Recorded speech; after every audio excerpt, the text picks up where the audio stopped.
चलिए शुरुआत करते हैं बच्चों क्लास की। तो लास्ट थ्योरी क्लास में हमने अपनी फर्स्ट बुक निपटा दी थी, जिसमें हमने पूरा पार्टनरशिप फंडामेंटल्स का इंपॉर्टेंट थ्योरी सब देख लिया था।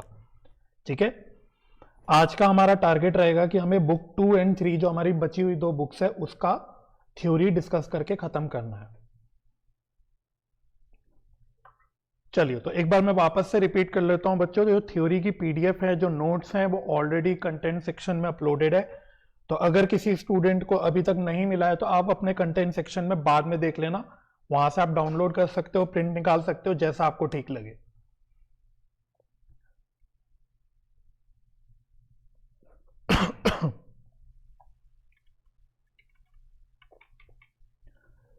चलिए तो शुरू करते हैं। तो पहले हम लोग शुरुआत करेंगे विद बुक 2।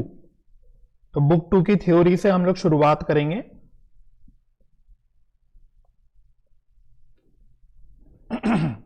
तो बुक 2 में हमारे पास सिर्फ 2 चैप्टर्स थे, एक था शेयर्स और दूसरा था डिबेंचर्स। तो बस इन 2 चैप्टर्स की हम इंपॉर्टेंट थ्योरी डिस्कस करेंगे। अगेन मैंने लास्ट क्लास में बताया था, कुछ जो थ्योरी के टॉपिक्स है वो हमने प्रैक्टिकल कॉन्सेप्ट्स के साथ ही कर लिया था, तो उन पे मैं ज्यादा टाइम नहीं दूंगा। ठीक है, तो मैं सिर्फ थ्योरेटिकल जो पार्ट होगा उस पर ज्यादा फोकस करूंगा।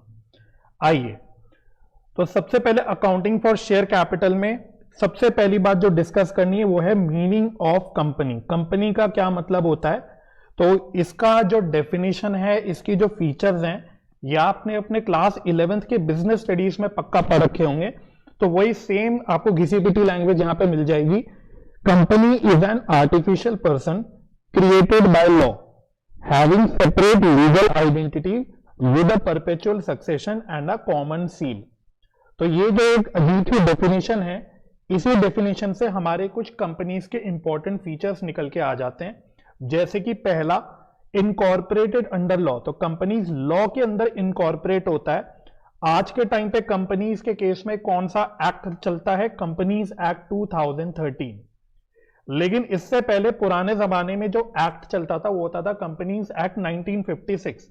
तो कंपनी चाहे पुरानी कंपनी हो, पुराने एक्ट में रजिस्टर्ड हुई हो, चाहे नए एक्ट में रजिस्टर्ड हुई हो, दोनों भी जो कंपनीज हैं वो आपकी इस डेफिनेशन पे आ जाती है। अगला फीचर है सेपरेट लीगल एंटिटी। इसका मतलब कानून की नजरों में कंपनी की एक अलग पहचान है, सिंपल भाषा में। तो आपने 11th क्लास में सोल प्रोप्राइटर्स के बारे में पढ़ा था और बुक 1 में पार्टनरशिप के बारे में पढ़ा था। दोनों जगह हम कहते थे कि चाहे सोल प्रोप्राइटर हो चाहे पार्टनरशिप हो, उसकी सेपरेट लीगल आइडेंटिटी नहीं होती। लेकिन कंपनीज के केस में क्योंकि कानून के अंदर बनी हुई है, तो इसलिए इसकी सेपरेट लीगल आइडेंटिटी होती है। तो कंपनी अलग है, उसके मालिक अलग है, दोनों अलग अलग है कानून के नजरों में। इसके अलावा आर्टिफिशियल पर्सन, मतलब ये इसी पॉइंट का एक कह सकते हो कंटिन्यूएशन है कि कंपनी एक नेचुरल पर्सन नहीं है भाई, भगवान का बनाया हुआ पर्सन नहीं है, वो हम ही ने बनाया, मतलब किसी शेयर होल्डर ने बनाया, किसी प्रमोटर ने बनाया। तो कंपनीज आर्टिफिशियली क्रिएट होती है किसी कानून के अंदर, मतलब कंपनीज एक्ट के अंदर। परपेचुअल एग्जिस्टेंस, इसका क्या मतलब होता है? परपेचुअल एग्जिस्टेंस का मतलब है कि कंपनी के जो ओनर्स है, जिनको हम शेयर होल्डर्स बोलते हैं, ये आते जाते रहेंगे। भाई आज मेरे पास रिलायंस के शेयर्स हैं, कल मैं उन शेयर्स को बेच दूंगा, मैं आईटीसी के शेयर्स खरीद लूंगा, फिर मैं अगले दिन उसको बेच दूंगा। तो मैं किसी कंपनी के शेयर्स खरीद रहा हूं, बेच रहा हूं, मैं आ रहा हूं जा रहा हूं। भाई मैं आज रिलायंस में शेयर होल्डर हूं, कल नहीं हूं, तो मेरे आने जाने से कंपनी की एग्जिस्टेंस पे कोई फर्क नहीं पड़ता, कंपनी अपनी चलती रहती है। तो कंपनी परपेचुअली एग्जिस्ट करती है, कंटिन्यू करती है, अनलेस एंड अनटिल उसको लिक्विडेट ना कर दिया जाए, राइट। इसके बाद सबसे बढ़िया फीचर जो होता है कंपनी का, लिमिटेड लाइबिलिटी ऑफ मेंबर्स। तो कंपनी के जो मेंबर्स होते हैं, जो ओनर्स होते हैं, उनकी लिमिटेड लाइबिलिटी होती है, उनकी अनलिमिटेड लाइबिलिटी नहीं होती। यानी कि जो ओनर्स है उनके पर्सनल एसेट से कंपनी की लाइबिलिटीज नहीं पे की जा सकती। उसके बाद है कॉमन सील, मतलब कंपनी का एक अपना ठप्पा होता है, अपना स्टैंप होता है, जो कंपनी की बेसिकली एक प्रकार का सिग्नेचर होता है। फिर अगला है ट्रांसफरेबिलिटी ऑफ शेयर्स। तो पब्लिक कंपनीज के केस में, ध्यान रखना, पब्लिक कंपनीज के केस में जो शेयर्स होते हैं वो फ्रीली ट्रांसफरेबल होते हैं, उसमें कोई रोक टोक नहीं होती। प्राइवेट कंपनीज के शेयर्स फ्रीली ट्रांसफरेबल नहीं होते। तो यहां से बच्चों एमसीक्यू एक्सपेक्टेड होता है, इस पॉइंट से एमसीक्यू एक्सपेक्टेड होता है आपके एग्जाम में। तो याद रखना, ओनली पब्लिक कंपनीज के केस में जो शेयर्स होते हैं वो फ्रीली ट्रांसफरेबल होते हैं। उसके बाद है अगला मे सू और मे बी सूड। तो कंपनी की एक सेपरेट लीगल आइडेंटिटी है, तो कंपनी अपने नाम से किसी के ऊपर केस कर सकती है और कोई कंपनी के नाम पे केस कर भी सकता है, तो ये होता है इसका मतलब। और अगला है can enter into contract in its own name. तो कंपनी अपने नाम से किसी कॉन्ट्रैक्ट में एंटर कर सकती है, ठीक है। क्यों? अगेन रीजन वही है भाई, क्योंकि कंपनी की एक सेपरेट लीगल आइडेंटिटी है। नेक्स्ट पॉइंट है बच्चों टाइप्स ऑफ कंपनीज। तो ये इतना इंपॉर्टेंट नहीं है, तो जल्दी से इसको डिस्कस कर लेते हैं। पहला है on the basis of liability और मेंबर्स। तो इसमें कौन से टाइप्स ऑफ कंपनीज होती है? एक होती है कंपनी लिमिटेड बाय शेयर्स, एक होती है कंपनी लिमिटेड बाय गारंटी, और अगली होती है अनलिमिटेड कंपनी। लेकिन अनलिमिटेड कंपनी बच्चों एक थ्योरेटिकल कॉन्सेप्ट है, क्योंकि कंपनीज एक्ट के अंदर अनलिमिटेड कंपनी बन ही नहीं सकती। अनलिमिटेड कंपनी का मतलब होता है जिस कंपनी में ओनर्स यानी मेंबर्स या शेयर होल्डर्स की लाइबिलिटी अनलिमिटेड हो, लेकिन क्योंकि वो कानून का उल्लंघन हो जाएगा तो ये सिर्फ एक थ्योरेटिकल कॉन्सेप्ट हो जाता है अनलिमिटेड कंपनीज का। बाकी कानून के अंदर कंपनीज लिमिटेड बाय शेयर्स हो सकती हैं और कंपनीज लिमिटेड बाय गारंटी हो सकती हैं। कंपनीज लिमिटेड बाय शेयर्स का मतलब ये हो गया कि कंपनी की जो ओनरशिप है वो शेयर्स में आएगी, जबकि कंपनी लिमिटेड बाय गारंटी का मतलब हुआ कि कोई शेयर्स में शेयर कैपिटल नहीं लगाएगा, कोई भी ओनर सिर्फ गारंटी देगा। तो ऐसी कंपनीज को बोलते हैं कंपनीज लिमिटेड बाय गारंटी। उसके बाद है on the basis of number of members. तो ये पॉइंट अगेन मुझे लगता है बच्चों आप लोगों ने बिजनेस स्टडीज में पढ़ा होगा बचपन में। पहला है पब्लिक कंपनी, दूसरी है private company. Public company and private company. Good evening Armaan, very very good evening. Public company क्या है? अब public company means a company which is not a private company and is a company which is not a subsidiary of a private company. तो मेरे को लगता है भाई आपके आपसे ये पूछेगा सब्सिडियरी प्राइवेट कंपनी, फिर भी बस यहाँ पे एक बार रीड मार लेना, थोड़ा रीड करके बस याद रख लेना कि कानून ने जो डेफिनेशन दी पब्लिक कंपनी की, उसने बोला भाई ऐसी कंपनी जो प्राइवेट कंपनी है और कंपनी की सब्सिडरी है, तो ऐसी कंपनीज को हम बोलते हैं पब्लिक कंपनी। और प्राइवेट कंपनी क्या होता है? अब private company is one which by its articles of association. अब आर्टिकल्स ऑफ एसोसिएशन क्या होता है बच्चों? आर्टिकल्स ऑफ एसोसिएशन वैसे एक डॉक्यूमेंट होता है जिसमें कंपनीज के सिंपल भाषा में रूल्स एंड रेगुलेशंस लिखे रहते हैं, तो इस डॉक्यूमेंट को बोलते हैं आर्टिकल्स ऑफ एसोसिएशन। तो अब private company is one which by its articles of association restricts the rights to transfer its shares. तो थोड़ी देर पहले बोला था कि पब्लिक कंपनीज के जो शेयर्स होते हैं वो फ्रीली ट्रांसफरेबल होते हैं, लेकिन प्राइवेट कंपनीज के शेयर्स फ्रीली ट्रांसफरेबल नहीं होते। अगला है private company must have at least 2 persons accept in case of new 1 person company.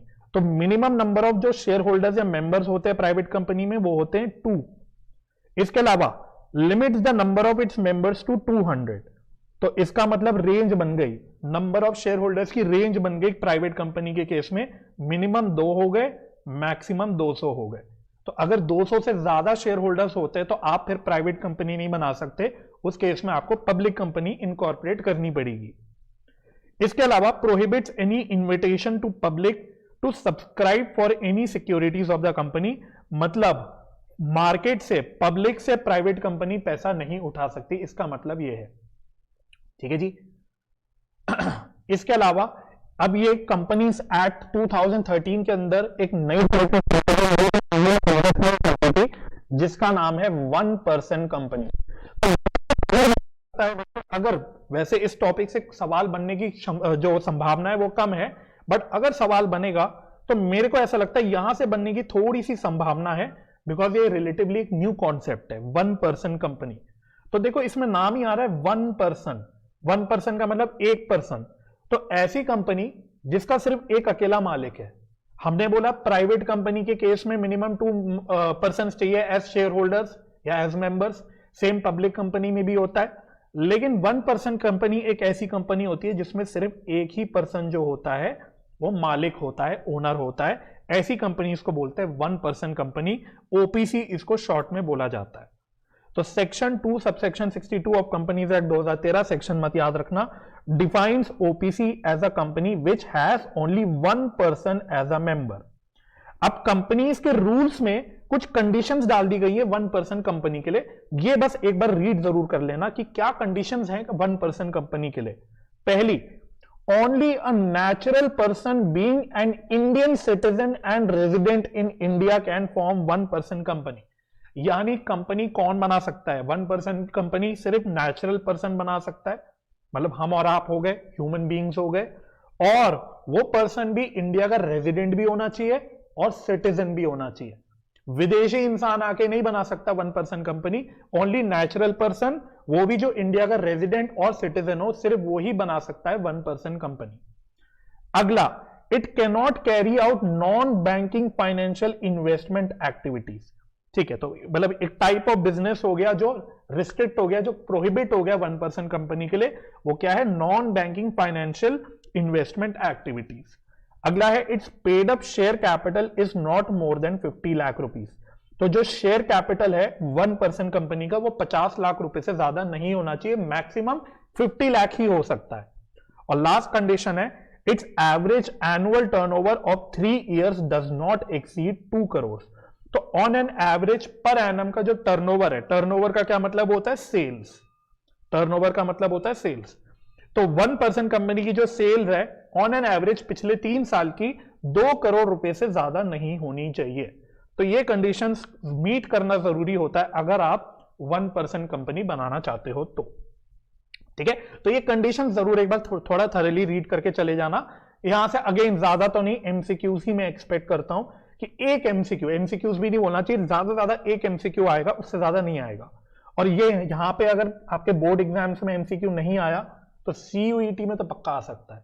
तो आप साथ साथ ये सोचो कि आप लगे हाथों सीयूईटी की भी तैयारी कर रहे हो, तो वहां पे तो और ज्यादा आप एक्सपेक्ट कर सकते हो कि यहां से क्वेश्चन बन जाए। चलो, अगला टर्म होता है बच्चों प्रोस्पेक्टस। तो प्रोस्पेक्टस क्या होता है एक बार पढ़ना। It is a document which is issued by a public company. तो पहली बात, प्रोस्पेक्टस कौन इशू करता है? Public company. तो अगर मैं आपसे बोलूं क्या प्रोस्पेक्टस प्राइवेट कंपनी इशू करती है, आप बोलोगे नहीं करती। ठीक है, तो प्रोस्पेक्टस एक डॉक्यूमेंट है जो पब्लिक कंपनी ही इशू करती है। Before issue of securities like shares. तो अगर कोई पब्लिक कंपनी पब्लिक से पैसा रेज करना चाहती है, पब्लिक को शेयर्स इशू करना चाहती है, पब्लिक को डिबेंचर्स इशू करना चाहती है, पब्लिक को बॉन्ड्स इशू करना चाहती है, तो वो एक डॉक्यूमेंट इशू करती है जिसका नाम होता है prospectus, which contains terms and conditions of the issue and other relevant details like purpose for which proceeds of the issue will be used। तो इसमें वो अपनी कंपनी के बारे में बताते हैं, भाई हमारी कंपनी ऐसी है वैसी। अगर आप शार्क टैंक देखते होंगे तो आप देखते होंगे कि वहां पे वो पब्लिक शार्क से जो पैसा रेस करने के लिए आते हैं तो उनकी दुनिया भर की कहानी बताते हैं अपनी कंपनी के बारे में। तो वही काम ये प्रोस्पेक्टस में करते हैं, अपनी कंपनी के बारे में बताएंगे, बोलेंगे भाई हम आपसे पैसा जो उठा रहे हैं उसका हम करेंगे क्या, हम उससे ये काम करेंगे, वो काम करेंगे, हम अपनी फैक्ट्री सेटअप करेंगे, फलाना ढिंकाना करेंगे। तो ये सारी जानकारी प्रोस्पेक्टस में दी जाती है ताकि पब्लिक को पूरी कंपनी के बारे में प्रॉपर इंफॉर्मेशन मिल जाए बिफोर वो उसमें इन्वेस्ट करने का डिसीजन ले पाए। राइट, ठीक है। अब नेक्स्ट जो टॉपिक है बच्चों, ये मैंने आपको प्रैक्टिकली भी कराया था जब हमने शेयर्स का प्रैक्टिकली चैप्टर करा था, मिनिमम सब्सक्रिप्शन। तो ये मैं थोड़ा फास्ट करूंगा। मिनिमम सब्सक्रिप्शन क्या होता है? It is the minimum amount stated in the prospectus that must be subscribed and the application money on such minimum subscription must be received. As per SEBI regulations, minimum subscription कितनी होती है? 90% of the shares issued. Shares cannot be allotted unless minimum subscription is received within the prescribed time. If minimum subscription is not received, then application money shall be refunded to the applicants. तो ये concept अब याद करना, हमने shares में under subscription का एक concept पढ़ा था, अंडर सब्सक्रिप्शन का। उसमें मैंने आपको बताया था मिनिमम सब्सक्रिप्शन के बारे में कि भाई अगर कोई कंपनी मानो 1 करोड़ शेयर्स इशू कर रही है तो उसको मिनिमम 1 करोड़ शेयर्स का 90% यानी 90 लाख शेयर्स की एप्लीकेशन मिल जानी चाहिए, तभी वो शेयर्स की अलॉटमेंट कर सकती है, वरना वो शेयर्स की अलॉटमेंट नहीं कर सकती। तो इसको हम बोलते हैं minimum subscription.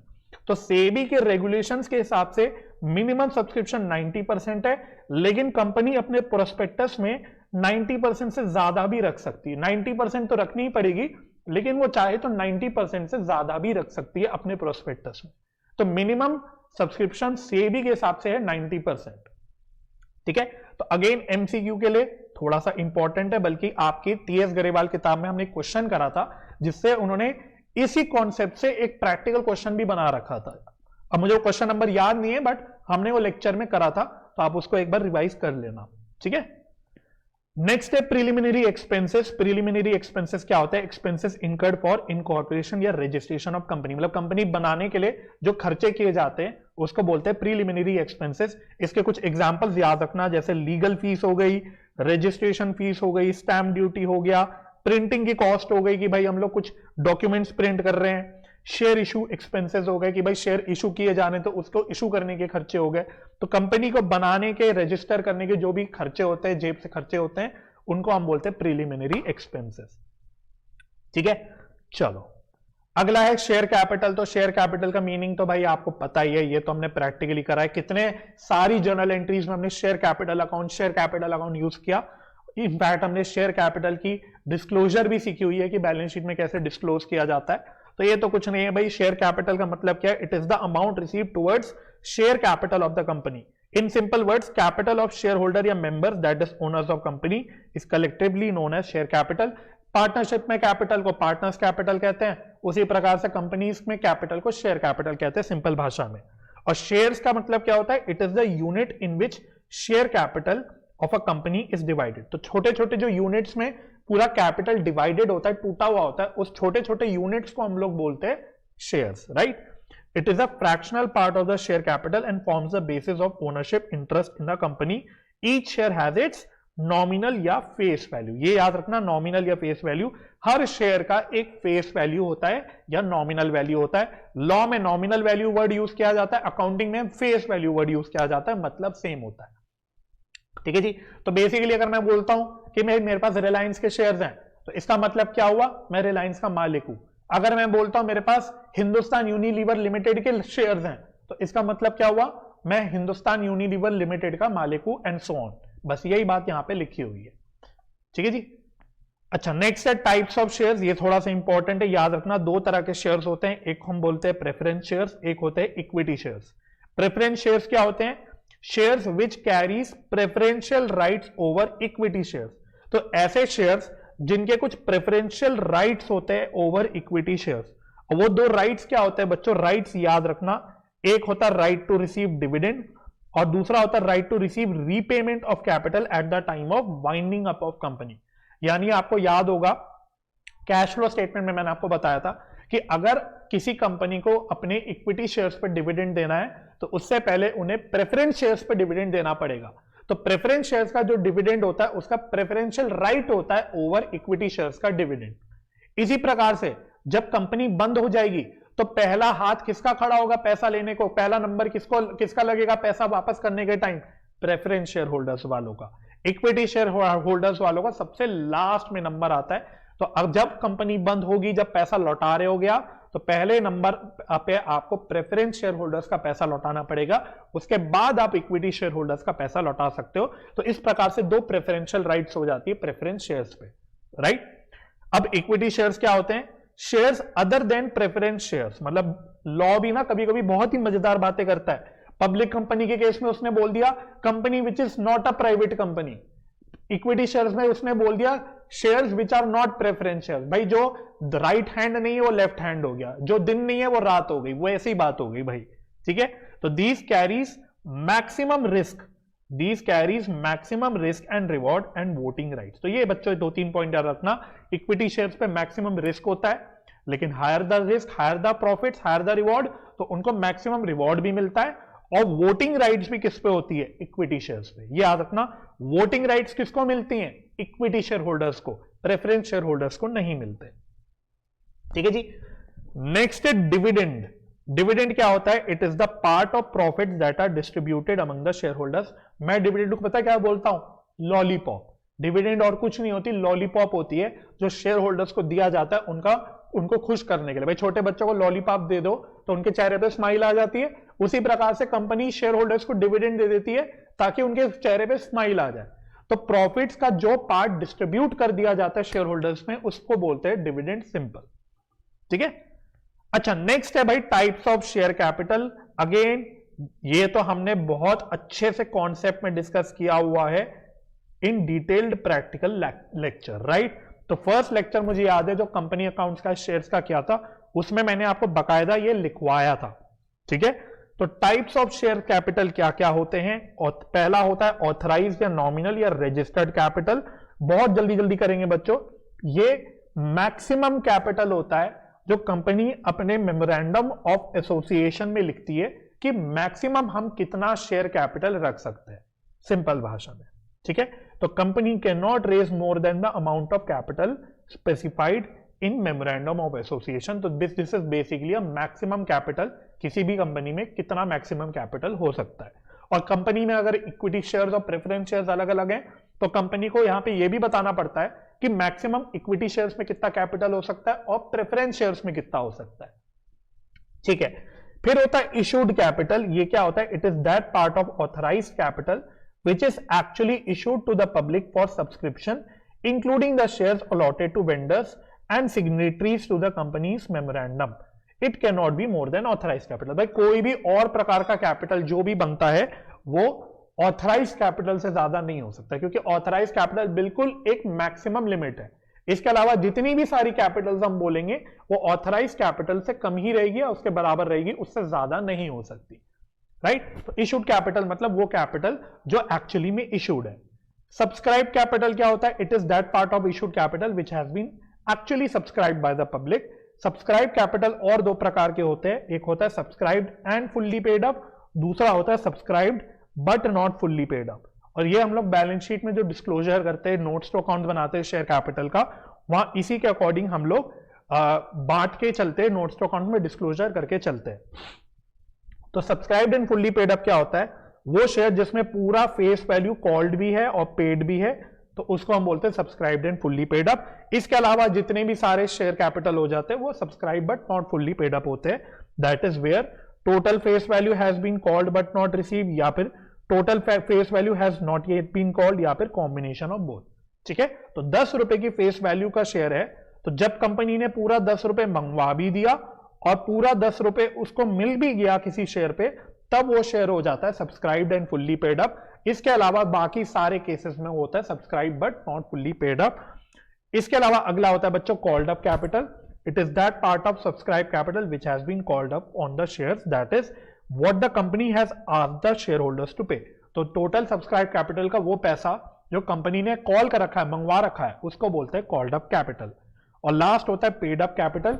It is that portion of called up capital which has been actually received from the shareholder. मतलब वो पैसा जो कंपनी को शेयर होल्डर्स ने पे कर दिया। कंपनी ने अगर 6 रुपए मंगवा रखे हैं, उसमें से कंपनी को सिर्फ 4 रुपए अगर मिले, तो 4 रुपए बच्चों होता है पेड अप कैपिटल, ठीक है जी। इसके अलावा बच्चों कुछ और इंपॉर्टेंट टर्म्स होती है, जैसे पहला होता है कॉल्स इन अरियर्स। तो कॉल्स इन अरियर्स का मतलब होता है वो पैसा जो कंपनी ने मंगवा लिया जो बट रिसीव नहीं हुआ, part of called up capital that has not been receive from the share holders. Formula form में अगर लिखना चाहो तो calls in arrears is equal to called up capital minus paid up capital. तो 6 रुपए अगर मंगवा रखे हैं, उसमें से 4 रुपए कंपनी को मिले, तो 2 रुपए क्या हो जाएंगे? Calls in arrears, right. फिर होता है कॉल्स इन एडवांस, मतलब amount received in advance from the share holders against calls yet to be made, है ना। तो वो पैसा जो कंपनी ने मंगवाया तो नहीं, लेकिन शेयर होल्डर ने एडवांस में दे दिया, उसको बोलते हैं हम कॉल्स इन एडवांस। और याद रखना बच्चों, बहुत ही इंपॉर्टेंट पॉइंट है आपके एग्जाम के लिए, मैं इसमें 2-3 सितारे मार देता हूं, ये वाला point, calls in advance company के लिए लाइबिलिटी होती है, याद रखना इस बात को। और अब आप वैसे तो बैलेंस शीट का चैप्टर पढ़ चुके हो, तो मैं अब बड़ा छाती फाड़ के आपको बता सकता हूं कि भाई इसका डिस्क्लोजर होता है अदर करेंट लाइबिलिटीज में under the head current liabilities. तो याद रखना कॉल्स इन एडवांस लाइबिलिटीज होती है।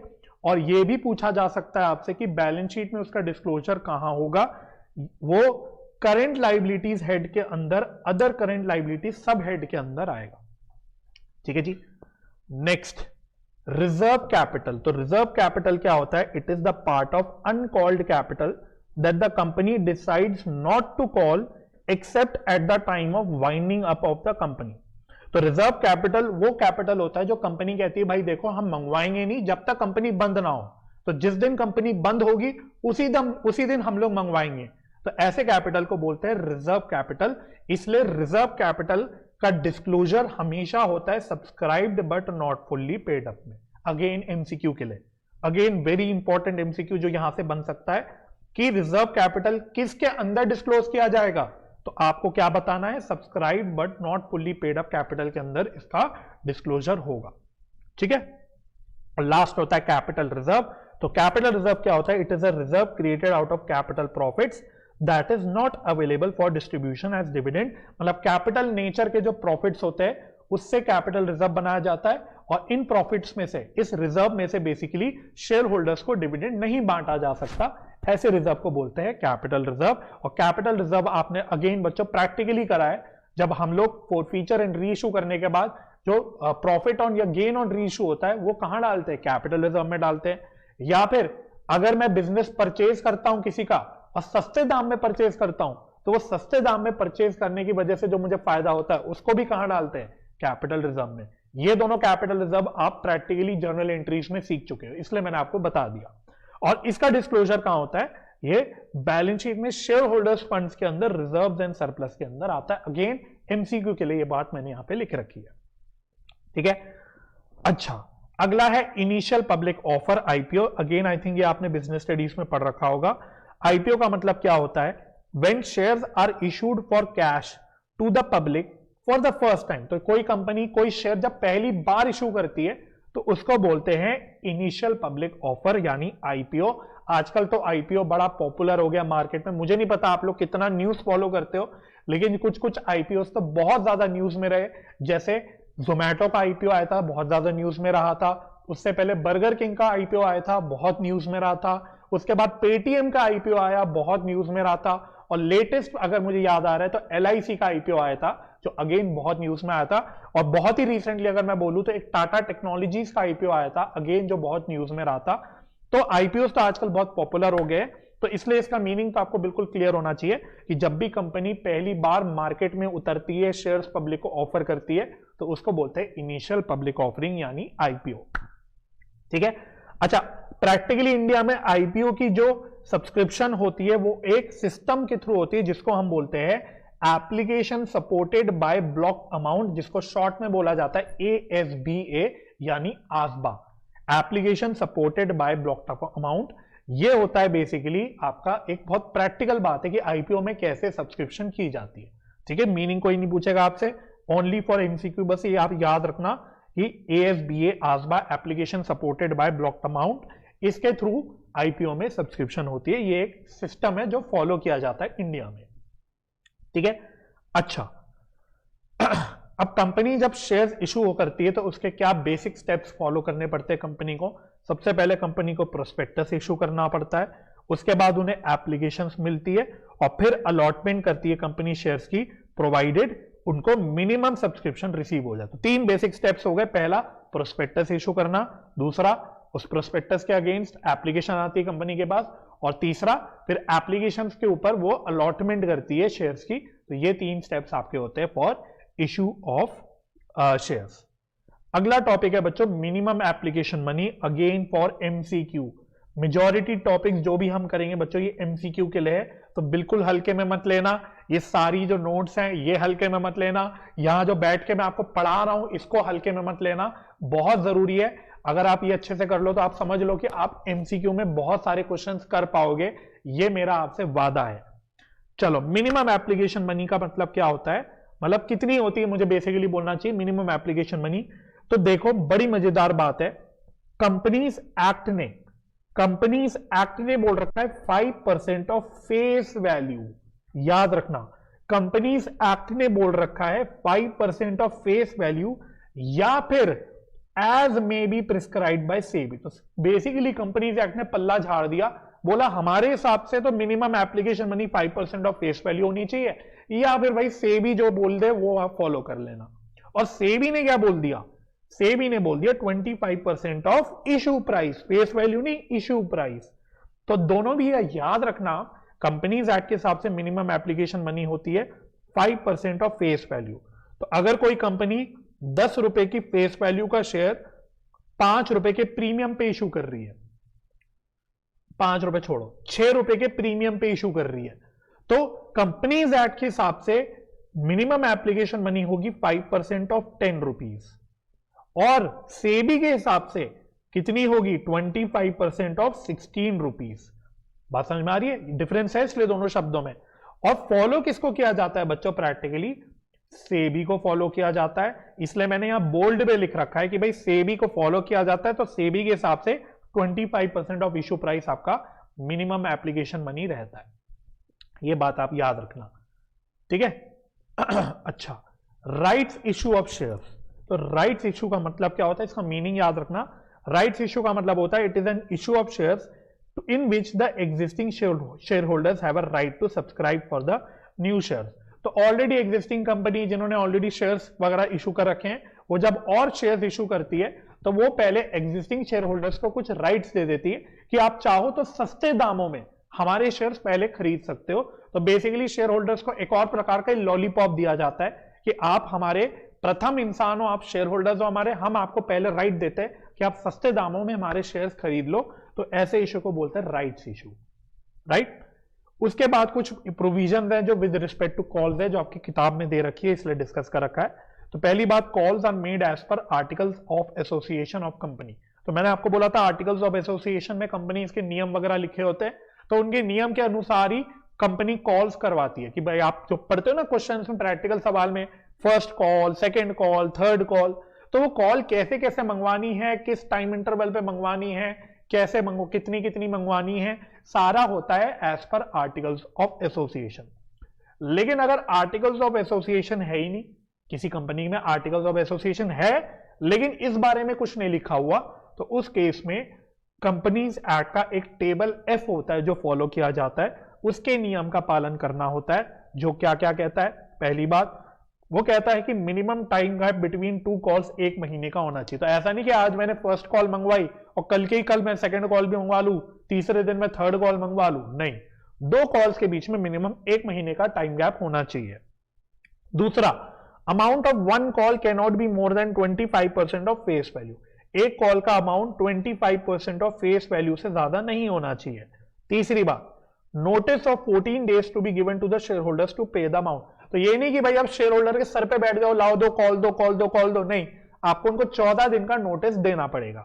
और last, call should be made on uniform basis on all shares of same class. तो ये नहीं कि भाई एक कुछ इक्विटी शेयर्स कंपनी के नॉर्मल शेयर होल्डर्स पब्लिक के पास पड़े, कुछ इक्विटी शेयर्स कंपनी के रिलेटिव्स के पास पड़े। तो ऐसा नहीं कि भाई आप रिलेटिव से अलग ढंग से कॉल मंगवा रहे हो कि भाई वो तो मेरे चाचा हैं, फूफा हैं, तो मैं उनसे आपसे आराम आराम से मंगवाऊंगा, लेकिन पब्लिक के पीछे पड़ गए कि लाओ कॉल दो कॉल दो कॉल दो, नहीं। अगर same class of equity shares हैं या कोई भी शेयर है तो उनपे यूनिफॉर्म वे में कॉल्स मंगवाई जाएगी, किसी पे भी कोई भेदभाव नहीं किया जाएगा। ये बात यहां पे लिखी हुई है। Again not very expected in exam, but किताब वगैरह में दे रखा है तो मैंने यहां पे डाल के just for the sake of clarity मैंने यहां पे डाल दिया। अगला जो टॉपिक है बच्चों, ये बहुत ही इंपॉर्टेंट है, वेरी वेरी वेरी, जितने वेरी लगाना चाहो इंपॉर्टेंट लिख दो। ऑलमोस्ट 100% एक्सपेक्टेड होता है कि एक सवाल इससे आ जाएगा, utilization of securities premium reserve. जहां पे भी आपको दिख जाए बच्चों नोट्स में, मैंने कोशिश तो करी थी कि मैं अपडेट करके रिजर्व वर्ड हटा दूं हर जगह से, कहीं कहीं मिस हो गया, ये मैं नोट कर रहा हूं। तो जहां पे भी आपको सिक्योरिटीज प्रीमियम रिजर्व दिख जाना, उसको काट देना, रिजर्व अब वर्ड नहीं यूज होता, अब सिक्योरिटीज प्रीमियम यूज होता है। तो यूटिलाइजेशन ऑफ सिक्योरिटीज प्रीमियम, और बच्चों इसका सेक्शन नंबर भी याद रखना, section number 52 of companies act 2013। तो प्लीज बच्चों ये एक सेक्शन नंबर प्लीज याद रखना कि सिक्योरिटीज प्रीमियम का यूटिलाइजेशन कैसे होगा, ये सेक्शन 52 में लिखा है ऑफ कंपनीज एक्ट 2013। तो क्या क्या लिखा हुआ है, अगेन यहां पे भी रिजर्व वर्ड को काट देना। Securities premium can be used only for the following 5 purposes. तो कितनी पर्पसेस हैं? 5 पर्पसेस हैं। पहला, to issue fully paid bonus shares to the extent not exceeding unissued share capital of the company. Simple भाषा में fully paid bonus shares issue करने के लिए यूज किया जा सकता है। दूसरा, to write off preliminary expenses of the company. मैं आपको लिंक कराता हूं जब हमने issue of shares for consideration other than cash पढ़ा था, वहां पे हम लोग एक प्रिलिमिनरी एक्सपेंस करते थे जहां पे प्रमोटर्स को शेयर्स इशू करे जाते थे उनकी सर्विसेज के लिए, तो उसको हम प्रिलिमिनरी एक्सपेंस में डालते थे। और फिर उस प्रिलिमिनरी एक्सपेंस को राइट ऑफ की एंट्री हमने सीखी थी, जिसमें हम कहते थे पहले सिक्योरिटीज प्रीमियम यूज करना है, उसके बाद स्टेटमेंट ऑफ पीएनएल यूज करना है। तो वहां पे हम सिक्योरिटीज प्रीमियम जो जर्नल एंट्री में सीखते थे उसका लिंक यहां से है, क्योंकि सेक्शन 52 ने अलाउ कर रखा है कि आप सिक्योरिटीज प्रीमियम को यूज कर सकते हो to write off preliminary expense. इसी प्रकार से to write off expense of commission paid और discount allowed on any securities, यानी कि जैसे अंडरराइटिंग कमीशन राइट ऑफ किया जाता है, या डिबेंचर्स चैप्टर में हम डिस्काउंट या लॉस ऑन इशू को राइट ऑफ करते हैं, वहां पे भी हम लोग सिक्योरिटीज प्रीमियम का यूज करते हैं, अगर आपको याद हो तो वो बात अगेन कहां से लिंक हो गई, इस सेक्शन से लिंक हो गई, क्योंकि सेक्शन 52 ने अलाउ कर रखा है कि आप सिक्योरिटीज प्रीमियम को कोई कमीशन वगैरह राइट ऑफ करने के लिए, कोई कमीशन आपने अंडरराइटर्स को दे रखा है वो राइट ऑफ करने के लिए, कोई डिस्काउंट या loss on issue of shares है या डिबेंचर्स है, तो ये सारी चीजें आप यूज कर सकते हो, मतलब ये सारी चीजें राइट ऑफ कर सकते हो सिक्योरिटीज प्रीमियम से। उसके अलावा टू पे premium on redemption of preference shares और डिबेंचर्स, तो अगर आप प्रीमियम पे रिडीम करना चाहते हो अपने प्रेफरेंस शेयर्स या डिबेंचर्स तो प्रीमियम पे कर सकते हो सिक्योरिटीज प्रीमियम से। और लास्ट है purchase of its own share, जिसको हम कॉमनली बोलते हैं बायबैक ऑफ शेयर्स। तो मैं इस पे बच्चों एक आर का सिंबल लगा लूंगा, ज्यादा इन डेप्थ नहीं जाना, रट लेना इन 5 यूजेस को, बट बहुत ध्यान से रटना बच्चों, एक एक वर्ड बहुत ध्यान से पढ़ के, स्पेशली जो मैंने हाईलाइट कर रखे इसको ध्यान में रखते हुए आप इसको याद कर लेना, ठीक है। तो पहले बच्चों यहां तक बोलो, यहां तक क्या आप सभी बच्चे मेरे साथ हो? कितने बच्चे नींद में हैं, कितने बच्चे जगे हुए हैं, मेरी बात को सुन रहे हैं? भाई मैं अपनी पूरी कोशिश कर रहा हूं कि मैं पूरी एनर्जी के साथ आपको कराऊं, जितनी मेरे से मैक्सिमम निकल पा रही है। तो आप कितने नींद में हो, कितनी एनर्जी से पढ़ रहे हो?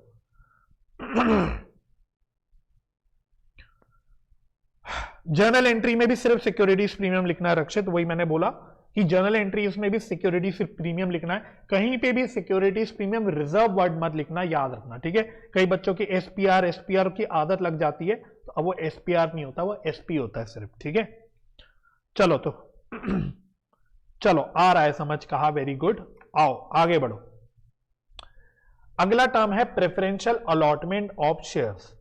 तो प्रेफरेंशियल अलॉटमेंट का मतलब क्या होता है? It means allotment that is made at a predetermined price to certain identified persons such as promoters, venture capitalists, financial institutions, major customers or suppliers who wish to take a strategic stake in the company। ठीक है, तो जब भी shares की allotment एक pre determined price पे होती है, मैं कीवर्ड हाईलाइट कर रहा हूं, प्री डिटरमाइंड प्राइस पे होती है टू सर्टेन आइडेंटिफाइड पर्संस, तो ऐसी अलॉटमेंट को बोलते हैं प्रेफरेंशियल अलॉटमेंट। इन डेप्थ जाने की बिल्कुल भी जरूरत नहीं है, सिर्फ ये हाईलाइटेड वर्ड रट लेना। प्रेफरेंशियल अलॉटमेंट वर्ड दिखते ही क्या 2 वर्ड याद रखने हैं? प्री डिटरमाइंड प्राइस और pre identified certain identified people. तो ये कीवर्ड्स आप याद रखना जब भी प्रेफरेंशियल अलॉटमेंट की बात हो। इसी प्रकार से private placement of shares, it is an offer of securities और invitation to subscribe to securities to a select group of persons through issue of private placement offer letter। तो बेसिकली प्राइवेट प्लेसमेंट का मतलब क्या होता है कि जब कुछ सेलेक्ट ग्रुप ऑफ पर्संस को, सबको नहीं, सिर्फ सेलेक्ट ग्रुप्स ऑफ पर्संस को सिक्योरिटीज ऑफर की जाती है, तो उसको हम बोलते हैं प्राइवेट प्लेसमेंट ऑफ शेयर्स, ठीक है। अब दोनों का डिफरेंस, कई बार बच्चे पूछते हैं कि दोनों में डिफरेंस क्या है, तो बच्चों ये डिफरेंस अभी आपको समझाना थोड़ा मुश्किल है, क्योंकि ये थोड़ा सा लॉ के अंदर घुसना पड़ता है, तो उसमें मैं घुसना चाहता भी नहीं और घुसूंगा भी तो भी आपको समझ नहीं आएगा, इसलिए बस मेरी बात मान लेना, जो मैंने कीवर्ड्स हाईलाइट कर ले वो कीवर्ड्स याद रखना, ठीक है जी। तो प्रेफरेंशियल अलॉटमेंट के साथ क्या वर्ड्स यूज करने हैं? प्री डिटरमाइंड प्राइस और सर्टेन आइडेंटिफाइड पर्सन। और प्राइवेट प्लेसमेंट की बात करें तो वहां क्या वर्ड याद रखना है? सेलेक्ट ग्रुप ऑफ पर्सन, बस, ठीक है जी। नेक्स्ट है एम्प्लॉय स्टॉक ऑप्शन प्लान यानी ईसॉप्स। तो ईसॉप्स क्या होते हैं बच्चों? A company may offer option to its employees and employees directors to subscribe shares of the company at lower than its market value or fair value at a future date. This is known as employee stock option plan। तो देखो मैं बताता हूं stock ESOP क्या होता है, थोड़ा सा इंपॉर्टेंट है। कभी कभी कंपनी क्या कहती है, भाई कंपनी मैं ले लेता हूं आर लिमिटेड, रिलायंस लिमिटेड की मैंने बात करी। रिलायंस लिमिटेड ने देखा कि यार हमारे कुछ एम्प्लॉइज है जो जी जान लगा के काम कर रहे हैं, पूरा अपना पसीना लगा रहे हैं भाई, पसीना बहा बहा के काम कर रहे हैं हमारी कंपनी के लिए, अपने लिए नहीं कर रहे, वो हमारी कंपनी के लिए जी जान से खून पसीना लगा के काम कर रहे हैं। तो उनके खून पसीने के बदले कंपनी क्या करती है, कंपनी इनको ईसॉप्स दे देती है। ईसॉप्स क्या है बच्चों, ईसॉप्स में एक वर्ड पे बहुत ध्यान देना, ऑप्शन। ऑप्शन तो इसमें कंपनी क्या कहती है, देखो हम आज तो नहीं कह दे रहे, एक फ्यूचर डेट पे हम आपको अधिकार दे रहे हैं कि आप हमारी कंपनी की शेयर्स खरीद सकते हो।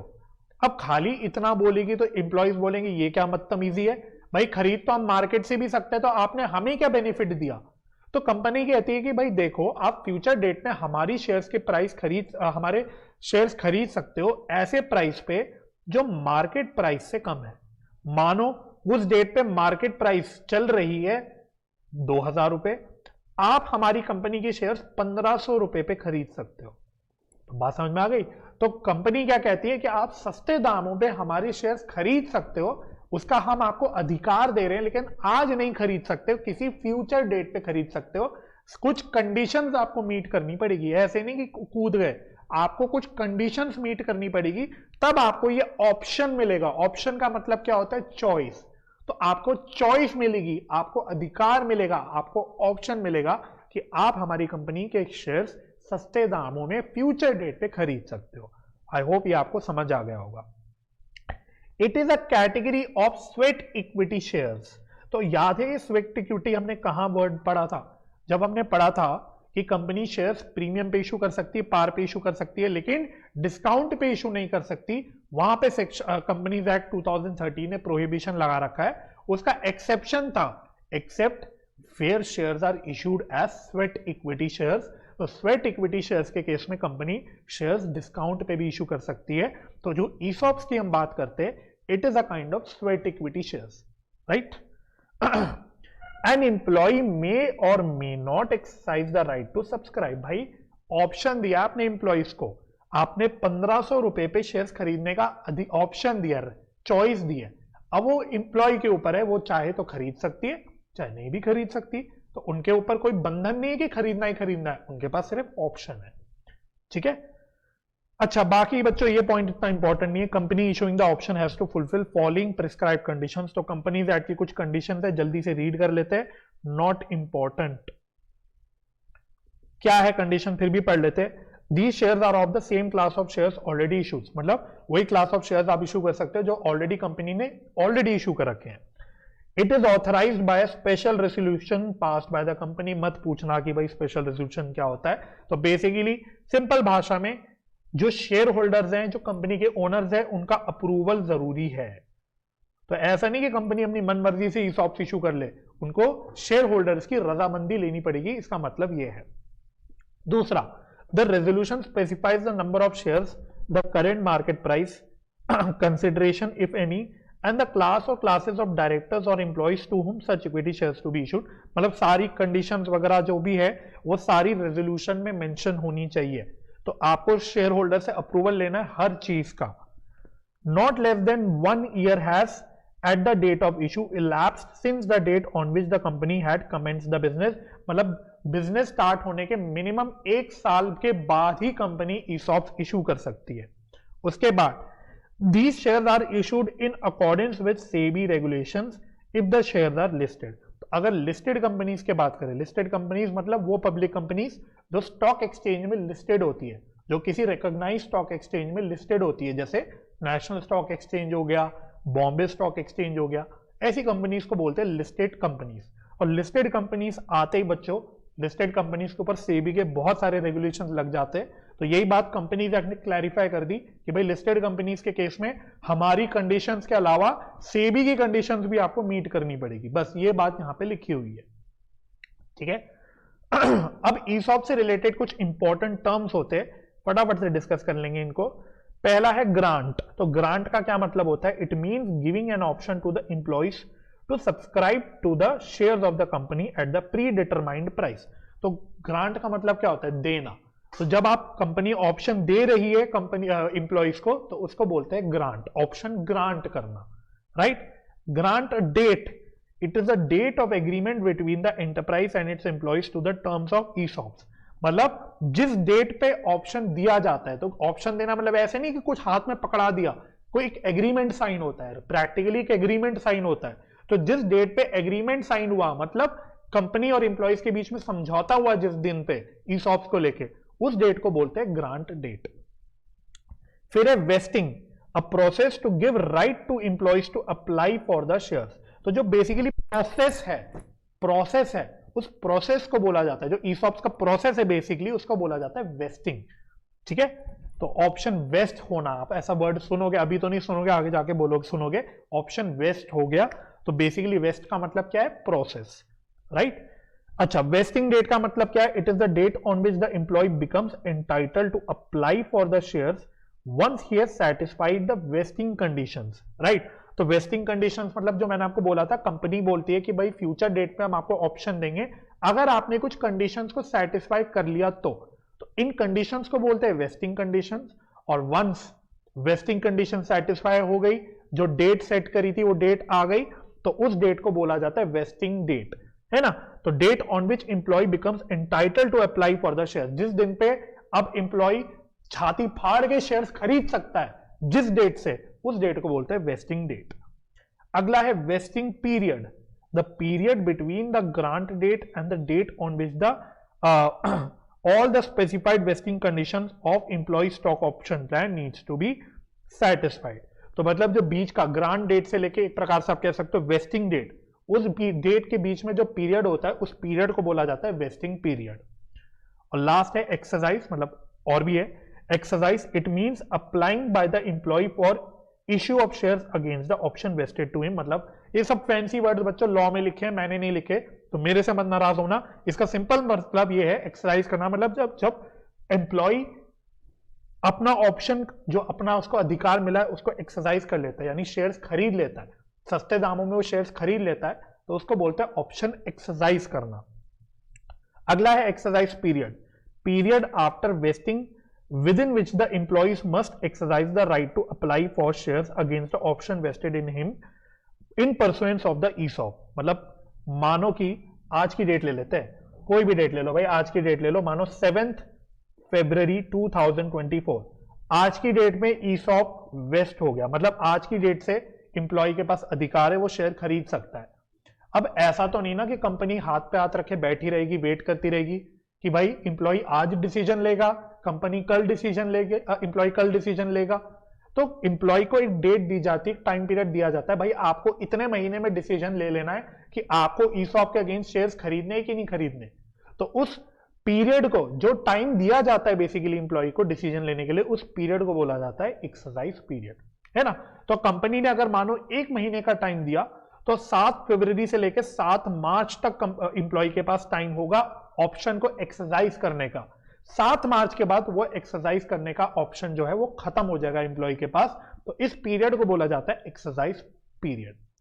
एक्सरसाइज प्राइस क्या होता है? The price payable by the employ for exercising the option granted in pursuance of the ESOP. मतलब जो प्री डिटरमाइंड प्राइस है, जिस प्राइस पे शेयर्स खरीदने का ऑप्शन दिया जा रहा है, उस प्राइस को बोला जाता है एक्सरसाइज प्राइस। और लास्ट होता है value of options, it is the difference between the market price and the issue price of the security. मतलब अगर रिलायंस के शेयर्स मार्केट में 2000 के चल रहे हैं और हमने 1500 का एक्सरसाइज प्राइस दे रखा है एम्प्लॉय को ईसॉप के अंदर, तो इन दोनों के बीच का जो डिफरेंस है यानी 500 रुपए, इसको बोला जाता है वैल्यू ऑफ ऑप्शन। ठीक है जी, तो ये कुछ इंपॉर्टेंट टर्म्स होते हैं रिलेटिंग टू ईसॉप्स। और ये लास्ट ईयर से सीबीएसई ने ऐड किया था, एक छोटा सा थ्योरेटिकल टॉपिक और ऐड कर दिया था, स्वेट इक्विटी। ठीक है, तो वैसे तो ईसॉप्स भी एक प्रकार की स्वेट इक्विटी होती है, लेकिन एक ब्रॉडर वे में स्वेट इक्विटी का क्या मतलब होता है, ये भी आपके सिलेबस में अब ऐड हो चुका है। तो छोटा सा टॉपिक है, एक बार रीड कर लो। As per section 2 subsection 88 of companies act 2013, sweat equity shares means such equity shares as are issued by a company to its directors or employees at a discount or for consideration other than cash for providing their, खूबसूरत शब्द आ रहे हैं आगे, for providing their know-how or making available rights in the nature of intellectual property rights और value addition by whatever name called, ये fancy word है खून पसीने के लिए, बोलते हैं ना खून पसीने की कमाई, तो बस खून पसीना वर्ड ना यूज करके यहां पे उन्होंने ये फैंसी वर्ड यूज कर लिए कि भाई जब डायरेक्टर्स या एम्प्लॉयज को शेयर्स इशू करे जाते हैं डिस्काउंट पे, सस्ते दामों पे, क्यों करे जाते हैं? उनके खून पसीने के लिए, तो उसको बोला जाता है स्वेट इक्विटी। ठीक है, as per section 54 of companies act 2013, sweat equity shares can be issued at discount, however these may be issued at par or premium as well. तो कंपनीज एक्ट ने सिर्फ एक ही केस में शेयर्स डिस्काउंट में issue करने का allowed कर रखा है बेसिकली, वो है स्वेट इक्विटी के केस में। उसके अलावा शेयर्स डिस्काउंट पे इशू नहीं हो सकते। लेकिन ये कोई नियम नहीं है कि डिस्काउंट पे इशू करना है, वो कंपनी के ऊपर डिपेंड करता है, वो पार पे भी इशू कर सकती है, वो प्रीमियम पे भी इशू कर सकती है। बस यहां पे कोई रोक नहीं है कंपनीज एक्ट के द्वारा कि आप स्वेट इक्विटी के केस में डिस्काउंट पे शेयर्स इशू नहीं कर सकते। बस यहां पे कंपनीज एक्ट ने अपने हाथ खोल दिए, राइट। अच्छा, it is a wider term than ESOP as it also includes those shares that are issued to directors who are not employees of the company. अब अगेन बच्चों, ये आप बहुत ज्यादा अच्छे से गहराई से तो पॉइंट नहीं समझ पाओगे, क्योंकि जो डायरेक्टर्स होते हैं कंपनी के, कुछ डायरेक्टर्स ऐसे होते हैं जो कंपनी के पेरोल पे होते हैं, तो उनको हमने बोल दिया एम्प्लॉय डायरेक्टर्स। और कुछ डायरेक्टर ऐसे होते हैं जो पेरोल पे नहीं होते, जो सैलरी वगैरह नहीं ले रहे होते, वो बस बैठे हुए होते हैं, तो ऐसे डायरेक्टर्स को बोलते हैं नॉन एम्प्लॉय डायरेक्टर्स। ठीक है, तो जब ESOPs की बात करती है तो वो सिर्फ एम्प्लॉय वाले डायरेक्टर्स को इशू करे जा सकते हैं, बाकी और कोई डायरेक्टर को इशू नहीं किए जा सकते। जबकि स्वेट इक्विटी की जब बात करते हैं तो ये एम्प्लॉय डायरेक्टर्स को भी इशू किए जा सकते हैं और ये नॉन एम्प्लॉय डायरेक्टर्स को भी इशू करे जा सकते हैं। ठीक है, तो बस ये होता है स्वेट इक्विटी। तो कीवर्ड याद रखना जो मैंने हाईलाइट कर रखा है कि भाई डायरेक्टर्स और एम्प्लॉइज को जब सस्ते दामों पे, डिस्काउंट पे या for consideration other than cash पे शेयर्स इशू होते हैं, उनके खून पसीने के लिए, यानी उनके नो हाउ के लिए, या उन्होंने अगर कोई इंपॉर्टेंट इंटेलेक्चुअल राइट्स दिलवाए, या फिर उनकी कोई भी और वैल्यू एडिशन, जिससे मतलब कोई भी ऐसा काम किया जिससे उन्होंने वैल्यू एडिशन करी कंपनी के लिए, उसके अगेंस्ट सस्ते दामों पे शेयर्स इशू जो होते हैं वो हो गए स्वेट इक्विटी। ठीक है, तो बच्चों शेयर्स चैप्टर की अगर मैं बात करूंगा तो ये सारी इंपॉर्टेंट टॉपिक्स है आपके शेयर्स चैप्टर में, इनको अच्छे से आपको रिवाइज करके जाना है। स्पेशली जो ये लास्ट के 2-3 टॉपिक्स हमने करे, sweat equity, ESOPs, preferential allotment, private placement, ये बहुत ही इंपॉर्टेंट है फॉर योर एग्जाम्स। ठीक है जी, चलो यहां तक फटाफट से बच्चों डन बोल लो, पहले चैट फटाफट यहां तक डन बोल लो कि सर यहां तक ओके हो गया, यहां तक हम आपके साथ आ गए, यहां तक सारी बातें हमारी दिमाग में घुस गई। यहां तक पहले फटाफट से थम्स अप भेज दो बच्चों, फिर मैं आगे बढ़ूंगा। फटाफट से सभी बच्चे मुझे थम्स अप भेजेंगे।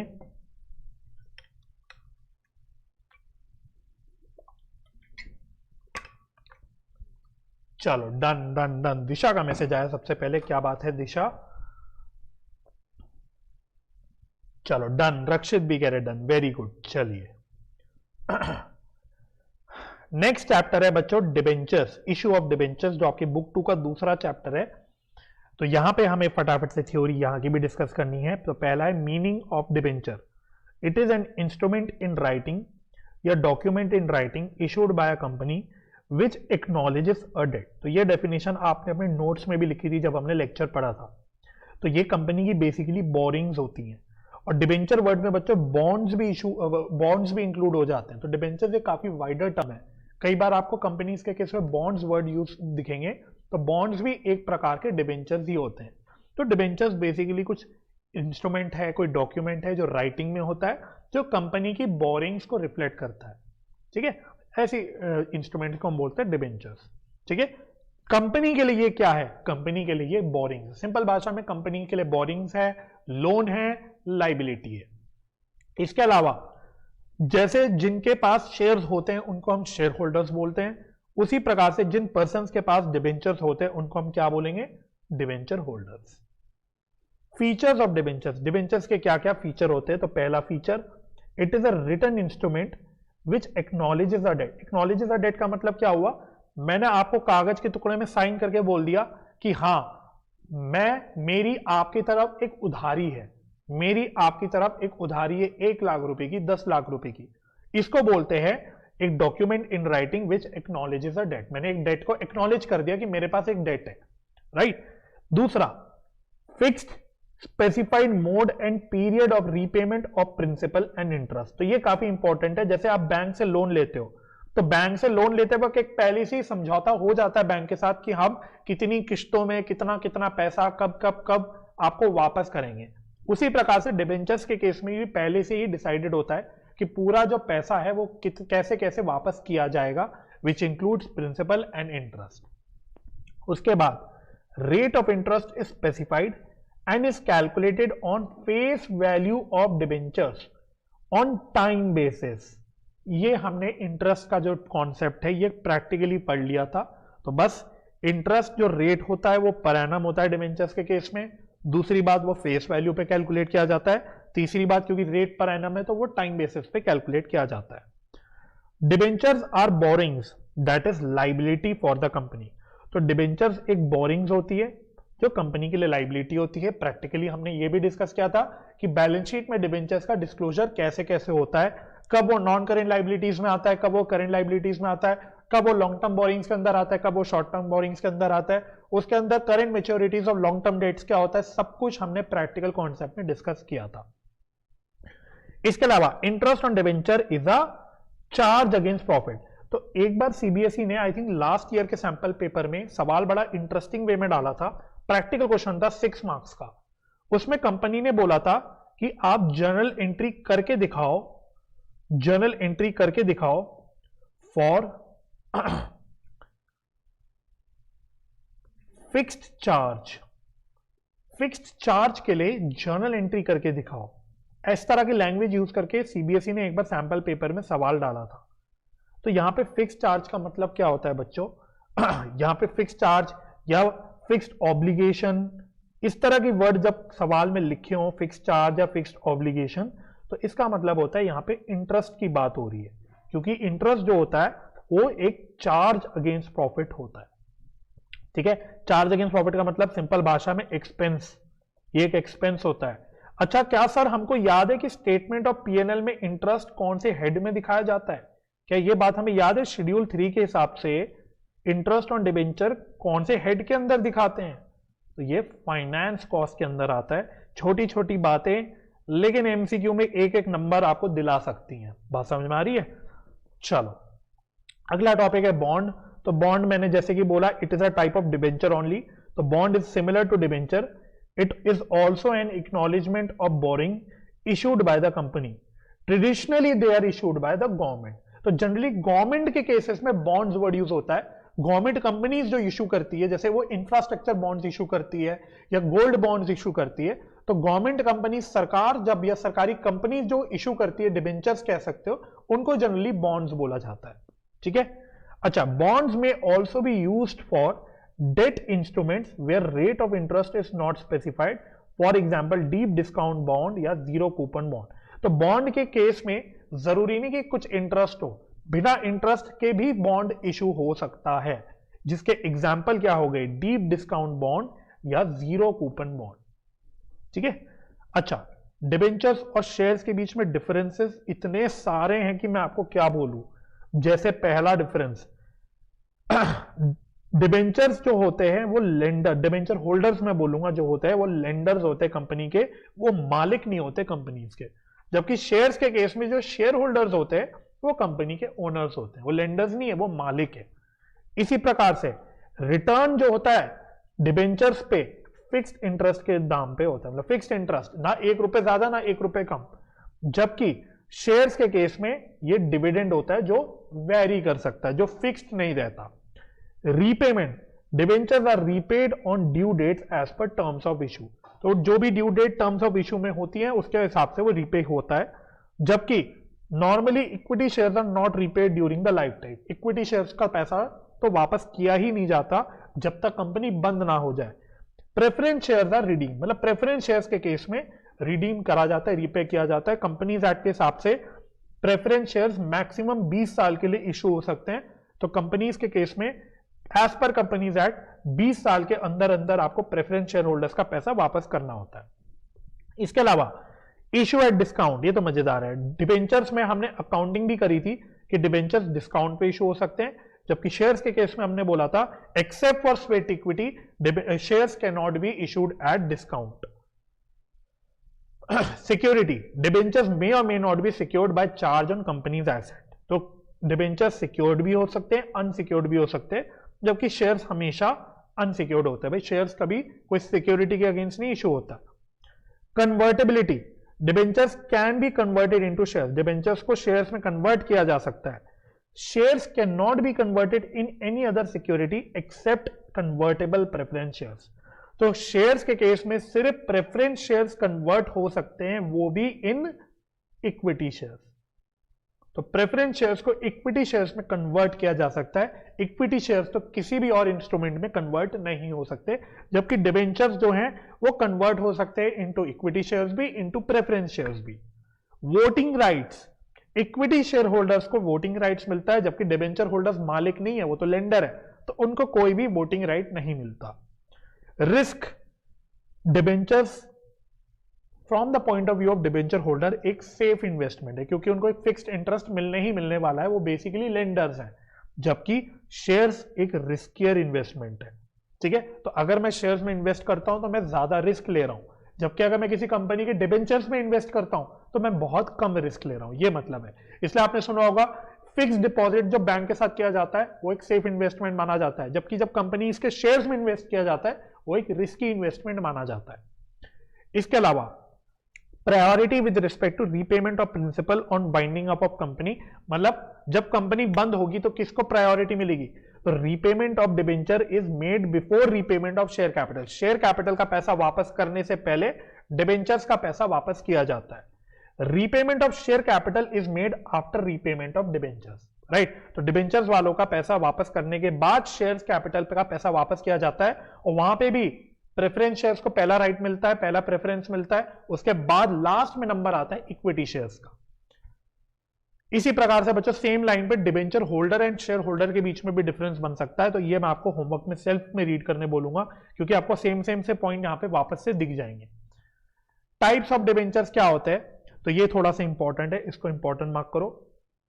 टाइप्स ऑफ डिबेंचर्स क्या होते हैं, तो from security point of view, security point of view से दो तरह के डिबेंचर्स होते हैं, एक होता है सिक्योर्ड डिबेंचर, दूसरा होता है अनसिक्योर्ड डिबेंचर। सिक्योर्ड डिबेंचर क्या होता है, debenture that are secured by either fixed और floating charge on the assets of the company, such charge is registered with the registrar of company. खैर ये पॉइंट इतना इंपॉर्टेंट नहीं है, लेकिन हाँ वो डिबेंचर्स जो सिक्योर्ड होते हैं ऑन कंपनी, आपने बोलते सुना होगा गिरवी रखना, कि हमने अपने एसेट गिरवी रख लिए, मैंने अपनी ज्वेलरी गिरवी रख के लोन ले लिया, तो उसी प्रकार से वो डिबेंचर्स जो कंपनी इशू करती है अपनी कोई एसेट को गिरवी रख के, यानी अपनी एसेट पे कोई चार्ज क्रिएट करके, ऐसे डिबेंचर्स को बोला जाता है सिक्योर्ड डिबेंचर्स। और अनसिक्योर्ड डिबेंचर्स क्या हो गया, उसका उल्टा हो गया, those debentures that are not secured by any charge on the assets of the company. From redemption point of view, तो रिडेम्पशन पॉइंट ऑफ व्यू से दो डिबेंचर होते हैं, एक होता है रिडीमेबल डिबेंचर, दूसरा होता है इररिडीमेबल डिबेंचर। रिडेम्पशन का मतलब क्या होता है, आई होप आपको पता होगा, रिडेम्पशन का मतलब होता है रीपेमेंट। तो रिडीमेबल डिबेंचर क्या होते हैं, जो रीपे होंगे, those debentures that are repayable on maturity that is at the end of specified period as per terms of issue. और इररिडीमेबल डिबेंचर्स क्या होते हैं, those debentures that are not repayable during the lifetime of the company, these are repaid on winding up of company। मतलब वो debentures जिनका पैसा वापस किया जाएगा सिर्फ जब कंपनी बंद होगी, ऐसे डिबेंचर को बोलते हैं इररिडीमेबल डिबेंचर्स। अगला है from registration point of view, तो यहां पे एक होता है रजिस्टर्ड डिबेंचर, दूसरा होता है बियरर डिबेंचर। रजिस्टर्ड डिबेंचर क्या होता है, those debentures that are registered in the company's record in the name of holder. मतलब वो डिबेंचर्स जिसमें कंपनीज के रिकॉर्ड में पता होता है, लिखा होता है कि भाई ये वाला डिबेंचर राम का है, ये वाला डिबेंचर श्याम का है, ये वाला डिबेंचर सोनू का है, ये डिबेंचर मोनू का है। तो कंपनी के पास रिकॉर्ड होता है कि भाई डिबेंचर होल्डर कौन कौन है, ऐसे डिबेंचर्स को बोलते हैं रजिस्टर्ड डिबेंचर्स। और दूसरा होता है bearer debenture, those debentures that are not registered in the records of the company in the name of any holder. Interest and principal is paid to the person who produces coupons attached to the debentures, these debentures are transferable by mere delivery। तो ऐसे debentures जिसमें company का पता नहीं होता कि भाई वो उन्होंने किसको डिबेंचर इशू करे, कौन डिबेंचर होल्डर है, जो डिबेंचर का कागज का टुकड़ा लेके आ गया कंपनी के लिए वही डिबेंचर होल्डर है, कंपनी आंख बंद करके उसको पैसा दे देगी। ऐसा डिबेंचर्स जो होते हैं, ऐसे डिबेंचर्स को बोलते हैं बियरर डिबेंचर्स। ठीक है। इसके अलावा डिबेंचर ट्रस्ट डीड का मतलब क्या होता है बच्चों? डिबेंचर ट्रस्ट डीड का मतलब where debentures are issued to public the company is required to appoint trustees and execute a trust deed. तो भाई ये ट्रस्टीज करते क्या है? Trustees have a responsibility of protecting the interest of the debenture holders through the powers granted to them by the trustee. तो basically debenture holders को safeguard करने के लिए, उनको सेफ रखने के लिए एक ट्रस्ट बना दिया जाता है जिसको बोलते हैं डिबेंचर ट्रस्ट, और उसकी जो डीड होती है जिससे पावर मिलती है डिबेंचर ट्रस्ट को, उसको बोलते हैं डिबेंचर ट्रस्ट डीड। डीड मतलब एग्रीमेंट, जैसे पार्टनरशिप डीड में एग्रीमेंट होती है वैसे यहां पे भी एक एग्रीमेंट होती है, राइट। उसके अलावा बच्चों अगला पॉइंट रिपीटेटिव पॉइंट है, सिक्योरिटीज प्रीमियम कैसे यूटिलाइज हो सकता है एज पर सेक्शन 52। तो ये आप वापस से रीड कर लेना बाद में, रिपीटेटिव पॉइंट है। इसके अलावा difference between premium on issue of debenture and premium on redemption of debenture, इनके बीच में क्या डिफरेंस है?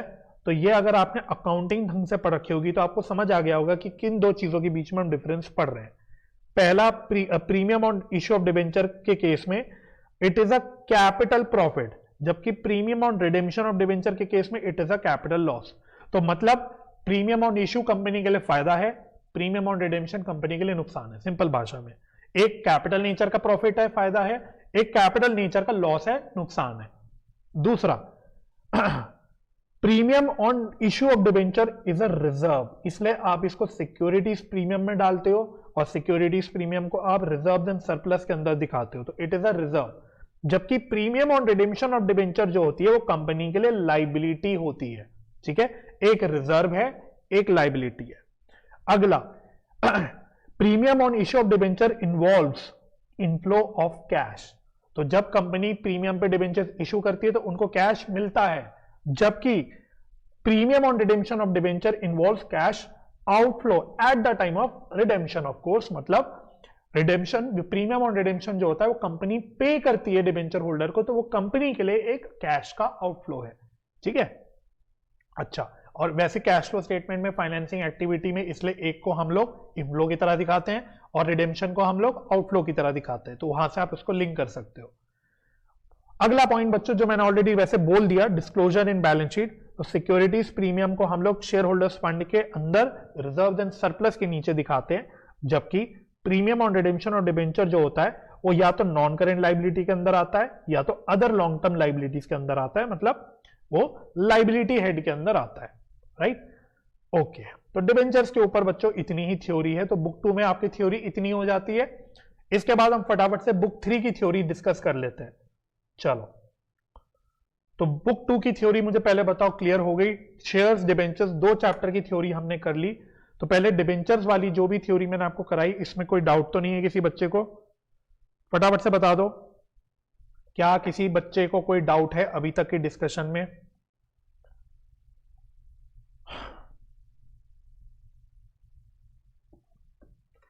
तो बुक 3 में याद रखना बच्चों, हम लोग सेलेक्टिव थ्योरी पढ़ेंगे, सिर्फ सेलेक्टिव थ्योरी।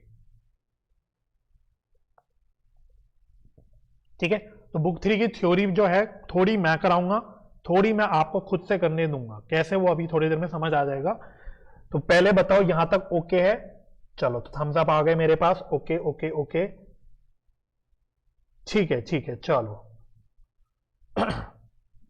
चलिए, तो फटाफट से बुक 3 की थ्योरी निपटाते हैं, इसमें ज्यादा नहीं है, फटाफट हो जाएगा। तो पहला चैप्टर जो है हमारी बुक 3 में आपका सबसे पसंदीदा chapter accounting ratios. Accounting ratios, तो इसमें देखो क्या क्या थी थ्योरी आपको पढ़नी है। पहली, मीनिंग ऑफ अकाउंटिंग रेशियोज। तो अकाउंटिंग रेशियोज का मतलब होता क्या है? It is a ratio that describes relationship between accounting variables या फिर numbers contained in the financial statements. तो अकाउंटिंग वेरिएबल्स, अकाउंटिंग के नंबर्स या फाइनेंशियल स्टेटमेंट्स के जो फिगर्स होती है उसके बीच में कुछ रेशियोज होते हैं जो रिलेशनशिप एस्टैब्लिश करते हैं। For example current ratio. Current ratio किसके बीच में रिलेशनशिप एस्टैब्लिश करता है? करंट एसेट्स और current liabilities. Debt equity ratio. Debt equity ratio किसके बीच में रिलेशनशिप एस्टैब्लिश करता है? Long term debts and share holders funds. तो इस तरह की जो रेशियोज जो दो फाइनेंशियल फिगर्स के बीच में कुछ रिलेशनशिप एस्टैब्लिश करता है, उसको बोलते हैं accounting ratios. Meaning of ratio analysis, तो बहुत सारे स्कूलों में बहुत सारे टीचर्स अकाउंटिंग रेशियोज चैप्टर को रेशियो एनालिसिस के नाम से पढ़ाते हैं। तो रेशियो एनालिसिस का मतलब क्या होता है? इट मींस द स्टडी या एनालिसिस या interpretation of relationship between different accounting variables contained in financial statements using accounting ratios. तो अकाउंटिंग रेशियोज से हमने कुछ नंबर्स निकाल लिए, कुछ रेशियोज कैलकुलेट कर लिए, अब उसको इंटरप्रेट करना। मैंने बोला मेरी डेट इक्विटी रेशियो 0.8:1 है, अब इसका मतलब क्या है, इसका क्या तात्पर्य है, क्या इंटरप्रिटेशन है, इससे मैं क्या निकाल सकता हूं बातें, ये होता है रेशियो एनालिसिस करना। मैंने बोला मेरा ग्रॉस प्रॉफिट रेशियो 60% है, इसका मतलब क्या है, इसका क्या इंटरप्रिटेशन है, मेरी एनालिसिस क्या निकलती है, तो इसको प्रोसेस को बोलते हैं रेशियो एनालिसिस। ठीक है, तो basically ratio, accounting ratios basically analysis करने के लिए एनालिसिस का टूल होता है, राइट? यस। दूसरा, रेशियो एनालिसिस करने के क्या ऑब्जेक्टिव्स होते हैं, तो फटाफट से देख लो। To simplify accounting information. भाई बड़ी बड़ी कंपनियों में लाखों करोड़ों की फिगर होती है, कुछ लोगों का दिमाग सरक जाता है, घूम जाता है पढ़ पढ़ के, है ना? आप रिलायंस की सेल्स की फिगर्स कभी देख लेना, आपका दिमाग घूम जाएगा। 8 लाख करोड़ 10 लाख करोड़ की सेल है, तो कुछ लोगों का दिमाग फिर जाता है भाई जब बड़ी बड़ी फिगर्स देखते हैं। तो उन बड़ी फिगर्स को थोड़ा सिंप्लीफाई करने में हेल्प करता है अकाउंटिंग रेशियोज। उसके बाद to determine liquidity and solvency. तो ये बात हमने रेशियोज में पढ़ी थी कि लिक्विडिटी के लिए हम लोग कौन से रेशियोज निकालते हैं, करंट रेशियो जैसे हम लोग निकालते हैं। सॉल्वेंसी के लिए हम जैसे फॉर एग्जांपल कौन सा रेशियो निकालते हैं, डेट इक्विटी रेशियो निकालते हैं। तो ये डिटरमाइन करने में हेल्प करता है रेशियो एनालिसिस।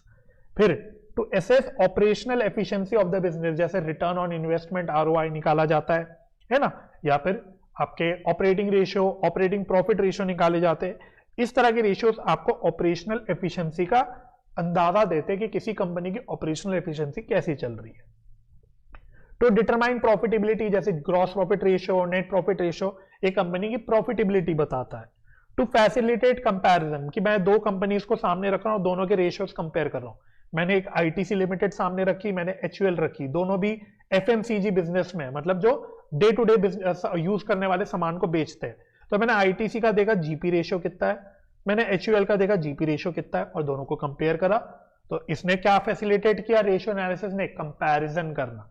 ठीक है, उसके बाद to know the areas of the business which needs more attention, कि भाई बिजनेस कहां पीछे पड़ रहा है, कहां पे इंप्रूवमेंट की जरूरत है, ये पता लगाने में हेल्प करता है रेशियो एनालिसिस।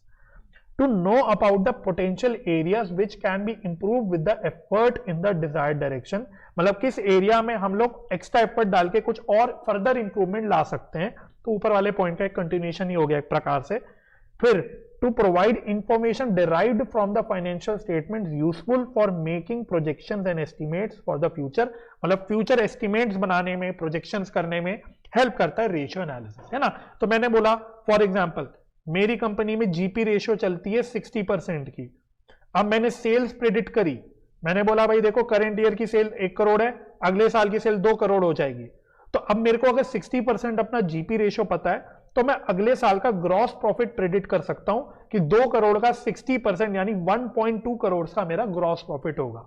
तो इस तरह के प्रेडिक्शंस करने में और एस्टिमेट्स बनाने में हमारा रेशियो एनालिसिस हमको हेल्प करता है, राइट।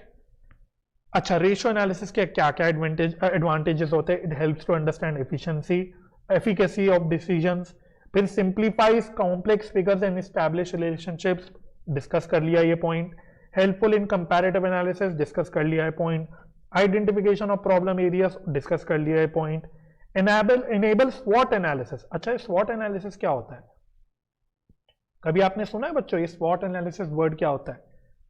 S से स्ट्रेंथ, W से वीकनेस, O से अपॉर्चुनिटी, T से थ्रेट।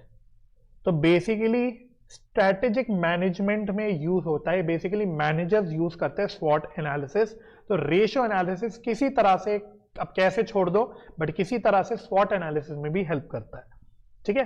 और लास्ट है useful for inter firm and intra firm comparison, मतलब फर्म के अंदर अंदर कंपैरिजन करना, इंट्रा फर्म कंपैरिजन, मैंने करंट ईयर और प्रीवियस ईयर दोनों ईयर्स की फिगर्स को कंपेयर करा, रेशियोज को कंपेयर करा, तो ये इंट्रा फर्म कंपैरिजन हो गई। और मैंने दो अलग अलग कंपनीज के रेशियोज को कंपेयर करा, ये इंटर फर्म कंपैरिजन हो गई। अच्छा, रेशियो एनालिसिस के लिमिटेशंस क्या होते हैं? पहली बात, limitations of accounting data, financial statements do not reflect true state of affairs. तो अगर फाइनेंशियल स्टेटमेंट्स में जो डेटा है, जो फिगर्स है, वही गड़बड़ है, तो हमारी रेशियो एनालिसिस भी गड़बड़ हो जाएगी। दूसरी, इग्नोर्स प्राइस लेवल चेंजेस। तो अकाउंटिंग में हम लिमिटेशन पढ़ते हैं कि भाई इन्फ्लेशन का इफेक्ट नहीं आता, तो जब अकाउंटिंग के डेटा में इन्फ्लेशन का इफेक्ट नहीं आ रहा, तो क्या रेशियोज में आ पाएगा? नहीं आ पाएगा। उसके बाद, इग्नोर क्वालिटेटिव और नॉन मॉनिटरी एस्पेक्ट्स। अकाउंटिंग में सारी मॉनिटरी फिगर्स आती है, नॉन मॉनिटरी कोई भी चीज, इंफॉर्मेशन कोई भी रिकॉर्ड नहीं होती, तो अकॉर्डिंगली रेशियो भी सिर्फ मॉनिटरी आइटम्स का ही हो सकता है रेशियो एनालिसिस, क्वालिटेटिव आइटम्स का नहीं हो सकता कि भाई हमारे कस्टमर्स कैसे हैं, हमारे पास कस्टमर्स आ रहे कि नहीं आ रहे, हमारे कस्टमर्स सेटिस्फाइड हैं कि नहीं है, मतलब इस तरह से हम इन्वायरमेंट फ्रेंडली वे में बिजनेस कर रहे हैं कि नहीं कर रहे। तो इस तरह के क्वालिटेटिव एस्पेक्ट्स को एनालाइज नहीं किया जा सकता रेशियो एनालिसिस से। उसके बाद, वेरिएशंस इन अकाउंटिंग प्रैक्टिसेस में hamper comparison using ratio analysis. भाई दो कंपनीज अलग अलग अकाउंटिंग पॉलिसीज फॉलो कर रही है, तो अब दोनों के जो रेशियोज निकलेंगे, क्या वो कंपेयर करे जा सकते हैं? भाई एक ने अपनी इन्वेंट्री को कोई डिफरेंट मेथड से वैल्यू करा, दूसरी कंपनी ने अपनी इन्वेंट्री को कोई और मेथड से वैल्यू करा। अब हम उन दोनों की इन्वेंट्री टर्नओवर रेशियो को कंपेयर कर रहे हैं, तो भाई क्या वो कंपैरिजन सही बैठ पाएगी? The answer is no. तो ये भी आपकी एक लिमिटेशन बन के आ जाती है। Lack of standard ratios. तो आपने रेशियोज निकाल लिया, आपने बोला भाई मेरी जीपी रेशियो 60% है, अब इसका स्टैंडर्ड क्या है? अब मैं इसको कंपेयर किससे करूं? ये जीपी रेशियो अच्छी है कि बुरी है, मुझे कैसे पता लगेगा? मेरे पास कोई बेंचमार्क नहीं है, मेरे पास कोई स्टैंडर्ड नहीं है, तो how can I make a judgement कि ये जीपी रेशियो सही है, अच्छी है, नहीं है ना? तो मेरे पास कोई स्टैंडर्ड रेशियो नहीं है जिसके अगेंस्ट मैं कंपैरिजन कर पाऊं अपनी रेशियोज की, तो ये भी एक लिमिटेशन बन जाता है। तो कहीं ना कहीं यहाँ पे रीडर का या जो एनालिसिस कर रहा है उसका जजमेंट आ जाता है, और हर दो व्यक्ति का जजमेंट अलग अलग हो सकता है। भाई कोई कह सकता है 60% जीपी रेशियो बहुत अच्छी है, कोई कह सकता है भाई 60% जीपी रेशियो बहुत बेकार है ना? क्योंकि स्टैंडर्ड ही नहीं है कोई कंपेयर करने के लिए, तो सबकी जजमेंट अलग अलग हो सकती है ना? तो यहां से एक लिमिटेशन और आ गया, जो ऐसे यहां पे लिखा नहीं, बायस, कि यहां पे बायस हो सकता है एनालिसिस में, है ना? तो ये भी एक प्रकार का लिमिटेशन होके आ जाता है रेशियो एनालिसिस का। अच्छा, टाइप्स ऑफ रेशियोज। तो मुझे याद है 2-3 साल पहले सीबीएसई ने अपने सैंपल पेपर में इससे एमसीक्यू बनाया था। तो दो तरह की टाइप्स होते हैं रेशियोज की, एक होती है ट्रेडिशनल क्लासिफिकेशन। तो बेसिकली आप ये समझ लो कि यहाँ पे क्लासिफिकेशन करने के दो टाइप्स है रेशियोज के, एक है ट्रेडिशनल क्लासिफिकेशन, एक है फंक्शनल क्लासिफिकेशन। ट्रेडिशनल क्लासिफिकेशन का मतलब क्या हुआ? जैसे statement of PNL, balance sheet ratios, या फिर कॉम्पोजिट रेशियोज, जिसमें स्टेटमेंट ऑफ पीएनएल के कुछ आइटम्स आ रहे हैं और कुछ बैलेंस शीट के आइटम्स आ रहे हैं, तो ये क्लासिफिकेशन हो गया, है ना? जैसे स्टेटमेंट ऑफ पीएनएल के रेशियोज में एग्जांपल क्या ले सकते हैं? जीपी रेशियो, जीपी रेशियो में अच्छा लगे तो NP ratio, net profit ratio. तो नेट प्रॉफिट कहां आता है? स्टेटमेंट ऑफ पीएनएल में। दूसरी तरफ टर्नओवर यानी सेल कहां आती है? रेवेन्यू फ्रॉम ऑपरेशन कहां आता है? पीएनएल में। तो दोनों जो कंपोनेंट्स आ रहे हैं, दोनों भी जो आइटम्स आ रहे हैं रेशियो के, वो पीएनएल से ही निकल के आ रहे हैं, तो ऐसे रेशियोज को बोलते हैं स्टेटमेंट ऑफ पीएनएल रेशियोज। इसी प्रकार से बैलेंस शीट रेशियोज। तो बैलेंस शीट रेशियोज का कोई example, current ratio, debt equity ratio. तो करंट रेशियो में हम करंट एसेट्स और करंट लाइबिलिटीज लेते हैं, डेट इक्विटी रेशियो में हम लॉन्ग टर्म डेट्स और शेयर होल्डर्स फंड्स लेते हैं। तो ये सारी चीजें कहां पे होती है? बैलेंस शीट में। तो ये रेशियोज कौन से रेशियोज हो गए? Balance sheet ratios. और कुछ हो जाते हैं कॉम्पोजिट रेशियोज, जैसे कि रिटर्न ऑन इन्वेस्टमेंट, आरओआई। तो आरओआई में हम एक तरफ क्या लेते हैं? Net profit before interest and tax लेते हैं, दूसरी तरफ हम कैपिटल एम्प्लॉयड लेते हैं। तो net profit before interest and tax कहां से निकला? स्टेटमेंट ऑफ पीएनएल से। कैपिटल एम्प्लॉयड कहां से निकला? बैलेंस शीट से। तो कॉम्पोजिट रेशियोज में जो दो वेरिएबल्स आ रहे हैं, वो एक पीएनएल से आ रहा है, एक बैलेंस शीट से आ रहा है। तो ये आपकी ट्रेडिशनल क्लासिफिकेशन होती है रेशियोज की। और नेक्स्ट है आपकी फंक्शनल क्लासिफिकेशन, जो हमने प्रैक्टिकली पढ़ी थी, जिसमें लिक्विडिटी रेशियोज आ गए, जिसमें सॉल्वेंसी रेशियोज आ गए, जिसमें एक्टिविटी या टर्नओवर रेशियोज आ गए, और जिसमें प्रॉफिटेबिलिटी रेशियोज आ गए। तो ये चार क्लासिफिकेशन हमने प्रैक्टिकली ऑलरेडी पर रखी है, तो इसको हम बोलते हैं फंक्शनल क्लासिफिकेशन। और ऊपर वाली थोड़ी सी याद रखना, ट्रेडिशनल क्लासिफिकेशन, जिसमें स्टेटमेंट ऑफ पीएनएल के रेशियोज आ गए, बैलेंस शीट रेशियोज आ गए और कॉम्पोजिट रेशियोज आ गए। ठीक है। तो यहां से मुझे याद आ रहा है 2-3 साल पहले सीबीएसई ने एक क्वेश्चन एमसीक्यू का डाला था, मुझे क्वेश्चन तो याद नहीं बट डाला था उन्होंने एमसीक्यू में क्वेश्चन, इसलिए ये पॉइंट मैंने यहाँ पे पीडीएफ में नोट्स में डाल रखा है। ठीक है, तो ये बच्चों आपके रेशियोस चैप्टर की थ्योरी हो गई। इसके अलावा हमने जो लास्ट चैप्टर पढ़ा था comparative and common size statement, तो इसकी थ्योरी एक बार देख लो भाई। इसमें देखो क्या क्या चीजें हैं। पहली बात, कंपैरेटिव बैलेंस शीट क्या होती है? It is the analysis of balance sheet which is carried out by comparing assets, equity, liabilities of 2 or more accounting periods, है ना। तो कंपैरेटिव बैलेंस शीट में हम लोग बैलेंस शीट को कंपेयर करते हैं बेसिकली 2 साल की, राइट, करंट ईयर की और प्रीवियस ईयर की, तो इसको हम लोग बोलते हैं कंपैरेटिव बैलेंस शीट। इसमें हम लोग एब्सोल्यूट चेंज दिखाते हैं रुपीस में, इसमें हम लोग परसेंटेज चेंज दिखाते हैं परसेंटेज में। अब ये याद रखना एमसीक्यू के लिए, second arrow point for MCQ जरूर याद रखना, 100% आ सकता है। Comparative balance sheet is a type of horizontal analysis. अब हॉरिजॉन्टल एनालिसिस क्या होता है ये आपको कहां पता लगेगा, ये मैं आपको क्लास की एंड में बताऊंगा, ठीक है। बट याद क्या रखना है, comparative balance sheet is a type of horizontal analysis. MCQ में पक्का पक्का आराम से क्वेश्चन बनेगा। बाकी इसके ऑब्जेक्टिव्स क्या होते हैं बच्चों पढ़ लेना है। To analyse each item of equity, liability and assets of 2 or more years, ठीक है। To analyse increase decrease in each item of equity, liabilities and assets in both absolute as well as percentage terms. तो वही मतलब जो आप practically करते हो, आप परसेंटेज चेंज निकालते हो, आप एब्सोल्यूट चेंज निकालते हो, तो यही वही आपका ऑब्जेक्टिव बन गया। तीसरा, to determine and analyse the reasons for change in financial position. ये ज्यादा टेक्निकल काम होता है जो आपसे नहीं कराया जाता, लेकिन प्रैक्टिकली जब आपने कंपैरेटिव बैलेंस शीट बनाई, आपने एब्सोल्यूट चेंज निकाला, आपने परसेंटेज चेंज निकाला, उसके बाद एनालिसिस होती है कि भाई ये चेंज हो क्यों रहा है, ये इतना बड़ा परसेंटेज चेंज क्यों आ रहा है, तो ये भी एक ऑब्जेक्टिव बन जाता है कंपैरेटिव बैलेंस शीट का। सेम लाइन पे कंपैरेटिव स्टेटमेंट पीएनएल बन जाएगा, सेम बिल्कुल थ्योरेटिकल पॉइंट्स बन जाएंगे आपके कंपैरेटिव स्टेटमेंट ऑफ पीएनएल या कंपैरेटिव इनकम स्टेटमेंट। तो पढ़ लेना भाई, इसको मैं फिलहाल छोड़ रहा हूं, बिल्कुल डिट्टो सेम रिपीटेटिव पॉइंट्स आपको यहां पे मिल जाएंगे। इसमें भी याद रखना एमसीक्यू के लिए सबसे इंपॉर्टेंट कि comparative statement of PNL is also a type of horizontal analysis. ये मुझे 100% लगता है एमसीक्यू में आ सकता है। चलो नेक्स्ट है कॉमन साइज बैलेंस शीट। तो कॉमन साइज बैलेंस शीट याद है क्या होती थी? It shows the percentage relation of each asset and liability to total asset या total of equity and liability, simple भाषा में बैलेंस शीट टोटल। तो कंपैरेटिव बैलेंस शीट में बैलेंस शीट के हर आइटम को हम देखते हैं कि ये बैलेंस शीट टोटल का कितना परसेंट है। बस वही बात यहाँ पे अंग्रेजी में लिख रखी है, जो आप ढांचे बना बना के कैलकुलेट करके लिखते हो उसी बात को यहाँ इंग्लिश में लिखा हुआ है। In common size balance sheet total assets या total of equity and liabilities are taken as 100 and all the amounts are expressed as percentage of total। Again वही repetitive point हो गया कि बैलेंस शीट टोटल बेसिकली क्या होता है, वो 100% होता है, और बाकी फिर चीजों को हम कंपेयर करते हैं कि भाई शेयर होल्डर्स फंड है या एक शेयर कैपिटल है, ये इस बैलेंस शीट टोटल का कितना परसेंट है, प्रॉपर्टी प्लांट एंड इक्विपमेंट है, ये इस बैलेंस शीट टोटल का कितना परसेंट है। तो ये काम हम लोग कॉमन साइज बैलेंस शीट में करते हैं। और फिर से वही बात भाई, एमसीक्यू जिंदाबाद, 1 नंबर दिलाएगा ये एमसीक्यू आपको। Common size balance sheet is a type of vertical analysis.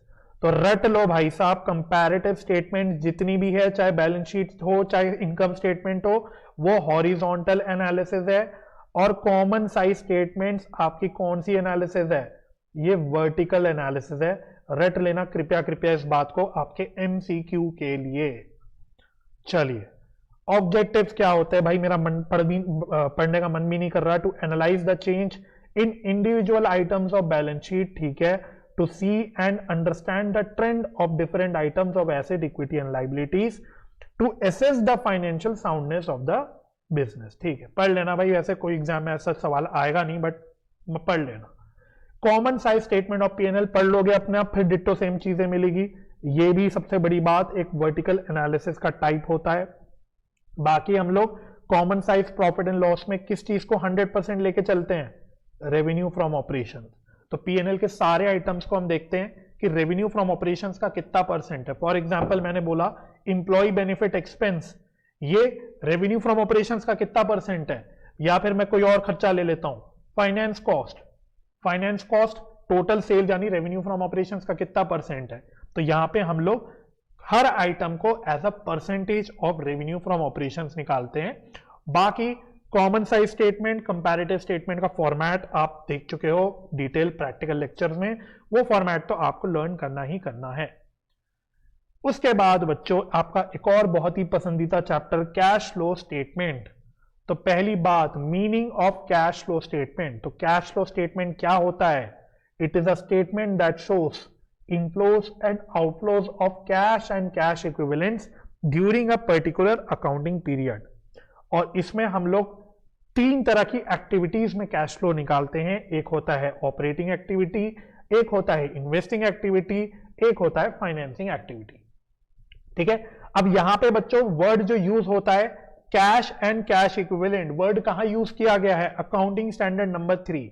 तो मैंने आपको बताया था जब हमने चैप्टर पढ़ा था, यहां पे आपको अकाउंटिंग स्टैंडर्ड नंबर 3 याद रखना है। आपके पूरे सिलेबस में आपको 2 अकाउंटिंग स्टैंडर्ड नंबर याद रखने हैं।